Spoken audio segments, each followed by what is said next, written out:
YouTube family, welcome to my channel. Today what we are doing, देखो current affair में 23 जून 2026 के current affair में एक टॉपिक था that was a solicitor general of India.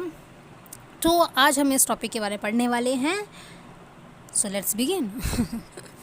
देखो basically उसमें क्या था कि आर्टिकल में एक new solicitor, sorry for my pronunciation very bad, I know, new solicitor general appoint हुए थे जो कि थे तुषार मेहता। ठीक है, ये था उस आर्टिकल के अंदर। अब हमें उस आर्टिकल के अंदर क्या था वो नहीं पढ़ना, but what is important for your UPSC CSC exam is ये जो हमें पढ़ाने वाली हूँ। So solicitor general of India, the second highest law officer of the government after the attorney general.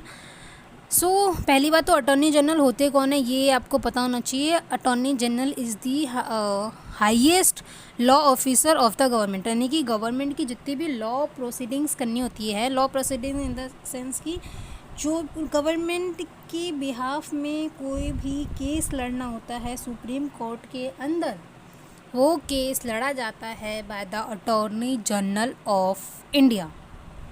ठीक है, सो उसके बाद आते हैं हमारे solicitor general of India. Currently जो हैं वो हैं Tushar Mehta sir. Assist the attorney general in the legal matters concerning the union government. तो जो कोई भी ऐसे मैटर्स जो कि लीगल मैटर्स हैं और जो सुप्रीम कोर्ट या फिर हाई कोर्ट के अंदर लड़े जाने होते हैं तो उसमें ये असिस्ट करते हैं अटॉर्नी जनरल को, सीधी सी बात है। कॉन्स्टिट्यूशनल एस्पेक्ट देखा जाए तो बेसिकली इसमें सबसे इम्पोर्टेंट क्या है ये चीज़ की, ना तो ये कॉन्स्टिट्यूशनल पोस्ट है ना ये स्टैट्यूटरी पोस्ट है, ये अपना जो फंक्शन करते हैं वो करते हैं law officer condition of service rule 1987 के according. It is the most important thing, ये आ सकती है एग्ज़ाम में कि ये बेसिकली वैसे भी एग्ज़ाम में ज़्यादा पूछा जाता है कि किसके अकॉर्डिंग वर्क करते हैं। तो ये किसी कॉन्स्टिट्यूशनल पोस्ट मतलब कॉन्स्टिट्यूशन के अंदर कुछ डिफ़ाइन नहीं है इनके बारे में, ना कोई स्टैट्यूटरी लॉ के थ्रू कोई पोस्ट डिफ़ाइन है। ये अपना जो फंक्शन करते हैं वो करते हैं लॉ ऑफिसर रूल्स 1987 के अकॉर्डिंग। फंक्शन क्या है इनके, बेसिकली एडवाइस करते हैं गवर्नमेंट को on the legal matters, represent union government before the supreme court and the high court, appears in important constitutional and public interest cases. ठीक है, कोई भी कॉन्स्टिट्यूशनल केस है या फिर कोई पब्लिक इंटरेस्ट में केस है उसमें ये देखे जाते हैं या फिर ये अपीयर होते हैं या फिर इनको बुलाया जाता है।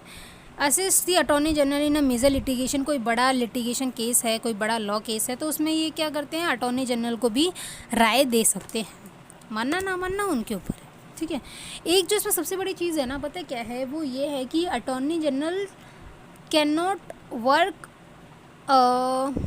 एज अ इंडिविजुअल है। मतलब कि क्या मैं बोलना चाहती हूँ मैं बताती हूँ तुम्हें कि जो अटॉर्नी जनरल होते हैं वो केवल काम करेंगे गवर्नमेंट के लिए। ठीक है, मतलब वो अपने आप में कोई लॉयर नहीं होते। अब वो लॉयर बस गवर्नमेंट के बन चुके हैं, अब वो जो भी केस लड़ेंगे वो गवर्नमेंट का केस होगा। बट जो सॉलिसिटर जनरल होते हैं ये अपना काम कर सकते हैं, मतलब ये अगर उनको कोई लॉ लड़ना कोई केस लड़ना है वो केस लड़ सकते हैं। बस इनकी इतनी टर्म्स एंड कंडीशन है कि ये गवर्नमेंट के अगेंस्ट कोई केस नहीं लड़ सकते। बाकी इनका अपना कोई पर्सनल स्पेयर है कि लड़ना है भाई तो ये वहाँ लड़ सकते हैं। ठीक है, किसी और अगर कोई अफोर्ड कर सकता है इनकी फ़ीस को और वो चाहता है कि सॉलिसिटर जनरल ऑफ इंडिया उनका केस लड़े तो लड़ सकते हैं, बट अटॉर्नी जनरल नहीं लड़ सकते। ठीक है, देखो यहाँ पे कुछ देख लो कि कॉन्स्टिट्यूशनल पोस्ट दिख रहा है। हाँ, जो कॉन्स्टिट्यूशनल पोस्ट होती है अटॉर्नी जनरल की आर्टिकल 76 में दे रखी है, सॉलिसिटर जनरल की तो होती नहीं है।